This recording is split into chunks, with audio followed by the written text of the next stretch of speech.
Tata steel सोमवार को तीसरी तिमाही के आंकड़े जारी यहाँ पर करेगी और नतीजों पर आखिर कहाँ दबाव हमें देखने को मिल सकता है। अशेषा हमारे साथ अब जुड़ गई हैं, हमारी सहयोगी। अशेषा, बताइए, टाटा स्टील के नतीजों पर दबाव की बात करें और ओवरऑल अगर हम नंबर्स की बात करें, कहाँ किस तरह का अनुमान है?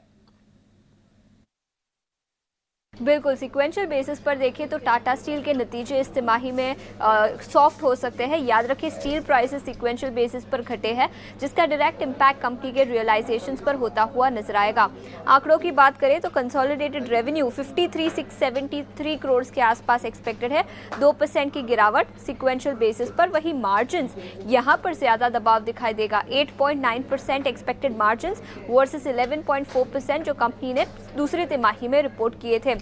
इंडिया ऑपरेशंस की बात करें तो हाँ, वॉल्यूम्स के फिगर्स अच्छे आ सकते हैं इस तिमाही में, लेकिन उसके बावजूद जैसे मैंने बताया रियलाइजेशंस लोअर साइड पे थे, जिसका डायरेक्ट इम्पैक्ट स्प्रेड्स पर भी दिखेगा।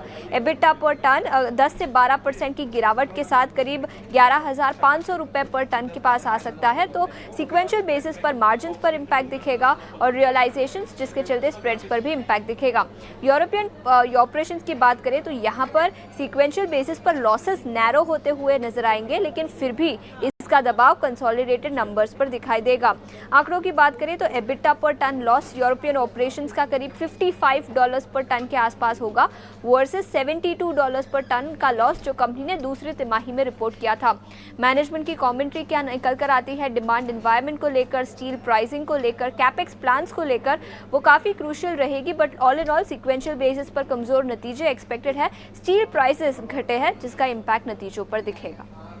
चलिए, तो सोमवार को इन नतीजों का इंतजार रहेगा, लेकिन हम आगे